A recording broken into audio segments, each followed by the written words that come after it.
Hey guys, subscribe this channel and hit the bell icon. Acceleration due to gravity with depth.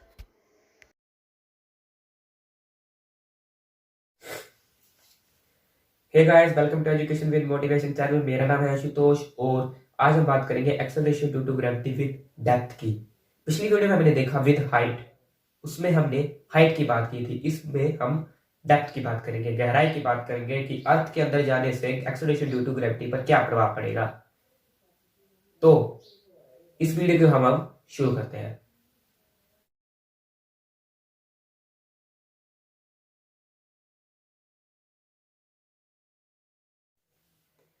Acceleration due to gravity with depth.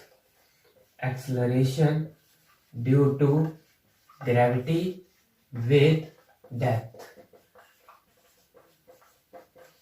मान लीजिए ये हमारी अर्थ है, इसके ऊपर हम खड़े हैं स्मॉल एम मास के साथ सरफेस पर, जिसके नीचे फोर्स लग रही है एफ, क्योंकि हमें ग्रेविटी नीचे की ओर खींचती है तो फोर्स नीचे की ओर लगेगी। उसको हमने एफ से रिप्रेजेंट किया और इस स्मॉल एम मास के ऊपर ग्रेविटी लग रही है small g, acceleration due to gravity. और ये small m mass r distance की दूरी पर है अर्थ के सेंटर से। According to Newton's law of gravitation, F is equal to G capital M small m upon R square। Capital G है gravitational constant, capital M है mass of the earth, small m है mass of the object जो कि हमने surface पे रखा हुआ है, और R है डिस्टेंस सेंटर से उस सरफेस तक की, उसका square means F is equal to G M M upon are square. अब हम बात करते हैं स्मॉल जी की। तो small ji is given by G is equal to F upon M. ये है according to definition. Acceleration due to gravitation, acceleration due to gravity होती है फोर्स अपॉन मास। तो फोर्स है हमारे पास G M M upon are square और नीचे है एम, तो हम डिवाइड में ले लेंगे एम। एम से एम कैंसिल हो जाएगा और आंसर आएगा G M upon are square. Acceleration due to gravity आई g M upon are square. ये तो बात हो गई सरफेस की कि acceleration due to gravity surface पर कितनी है, वो है g M upon are square. अब बात आएगी डेप्थ की। जब हम इस मास को डेप्थ गहराई में ले जाएंगे तो एक्सेलरेशन ड्यू टू ग्रेविटी कितनी होगी।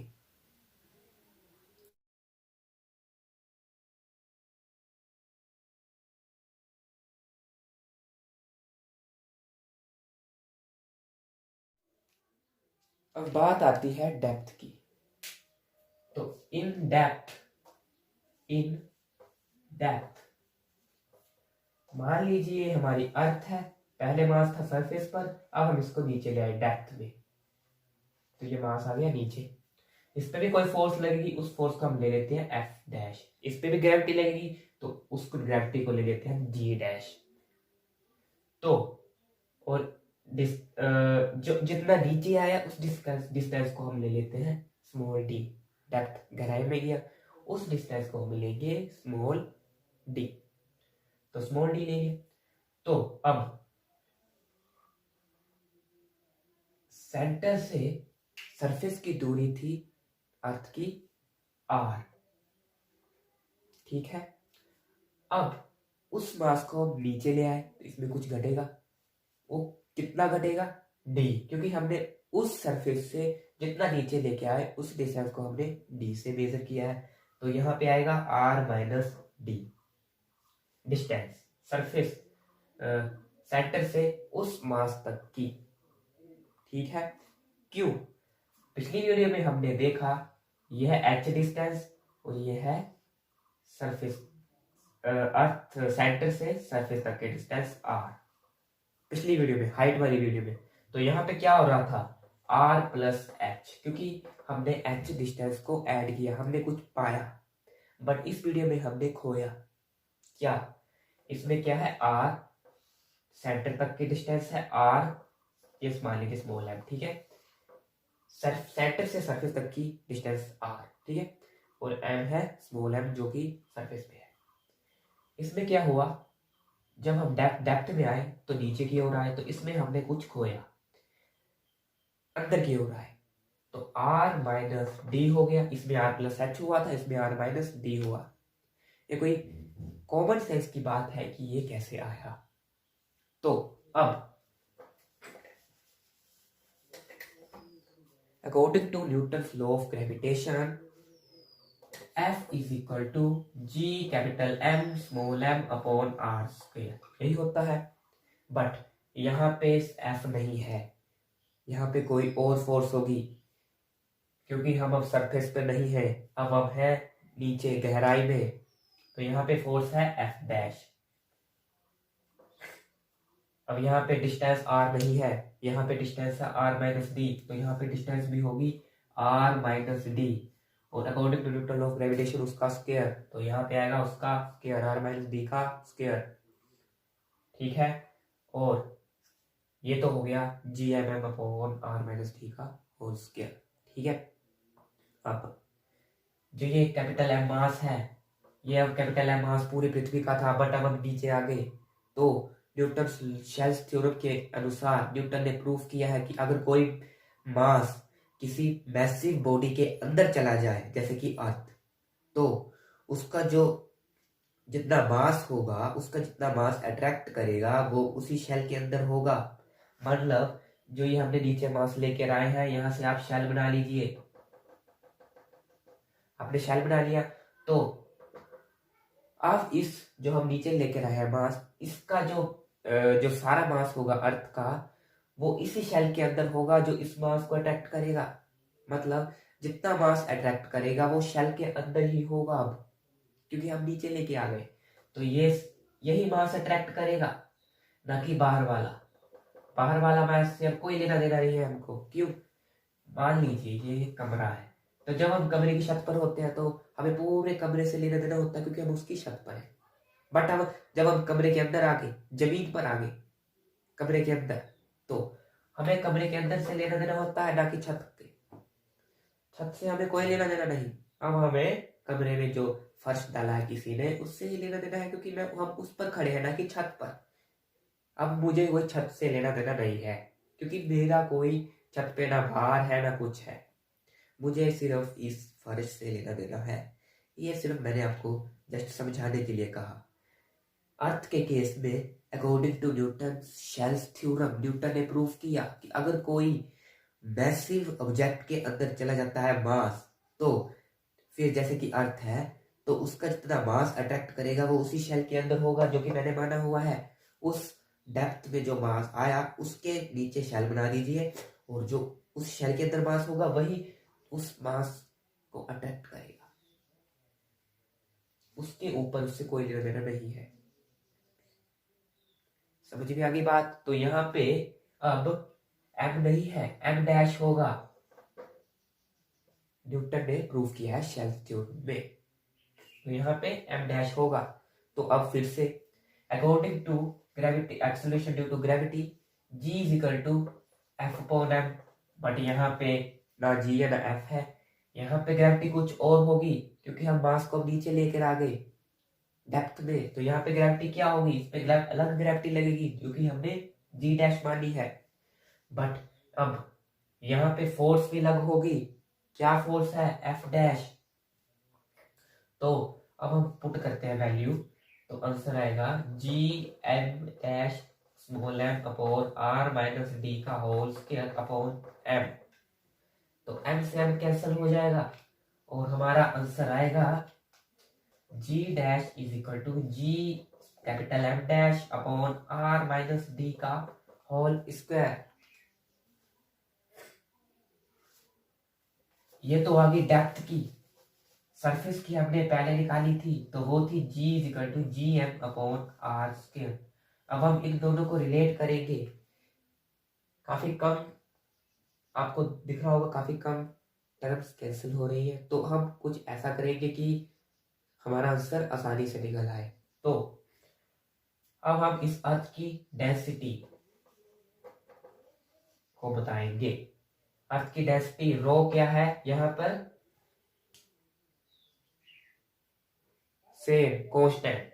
हालांकि ऐसा नहीं होता है, यहाँ पे डेंसिटी है रो जो कि हर जगह कांस्टेंट है, हालांकि ऐसा नहीं होता है। हमने यहाँ पे ये सपोज किया डेंसिटी है रो और इसका वॉल्यूम क्या है 4/3 pi capital are cube, 4/3 pi r cube volume of the earth अभी। ठीक है, तो अब हमें पता है डेंसिटी क्या होता है, capital m upon v, mass upon volume. तो हम यहां से मास निकाल लेंगे तो क्या आएगा, डेंसिटी इनटू वॉल्यूम। तो एम है हमारा, डेंसिटी क्या है रो, वॉल्यूम क्या है 4/3 पाई कैपिटल आर क्यूब। ये तो आ गया कैपिटल एम सरफेस। अब जब डेप्थ में कैपिटल एम नहीं है, कैपिटल एम डेप्थ में नहीं है, वहां पे कैपिटल एम नहीं है, एम डैश है क्योंकि वो शेल के अंदर है, वो अलग वो अलग मास होगा। तो यहाँ पे एम है rho into 4/3 pi r cube. तो वहां पे होगा m dash is equal to rho into 4/3 pi are minus D का होल क्यूब। क्यों, क्योंकि वहां पे डिस्टेंस थी आर माइनस डी। ये डेप्थ की बात है, ये सरफेस की बात है। तो अब क्या होगा, ये है m is equal to rho into 4/3 pi r cube. अब हम इनको पुट कर देंगे, इसको हम डेप्थ वाली इक्वेशन में पुट करेंगे, इसको हम सरफेस वाली इक्वेशन में पुट करेंगे। तो पहले सरफेस वाली इक्वेशन में पुट करते हैं। तो क्या था हमारा, small g is equal to G M upon are square. तो जी एम क्या है हमारा, rho into 4/3 pi capital are cube upon are square. R square से एक आर कैंसिल होगा क्यूब का, तो क्या बचा, small ji is equal to g rho 4/3 pi r, ये बचा। अब हम करेंगे डेप्थ वाली इक्वेशन को सोल्व।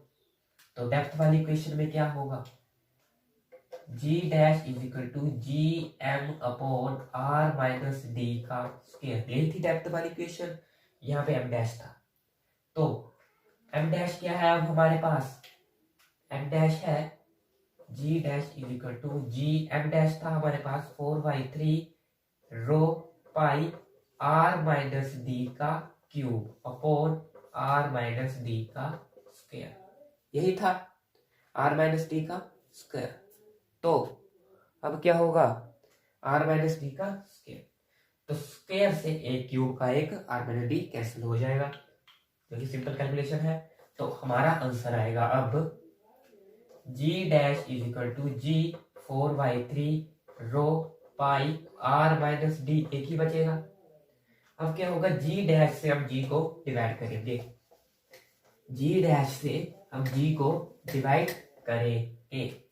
तो G dash upon G is equal to, G dash क्या है हमारे पास, G into 4/3 rho pi are minus D, और स्मॉल जी क्या है हमारे पास, G into rho 4/3 pi are.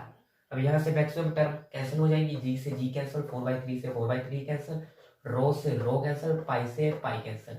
बचा क्या हमारे पास, G dash upon G is equal to R minus D upon are.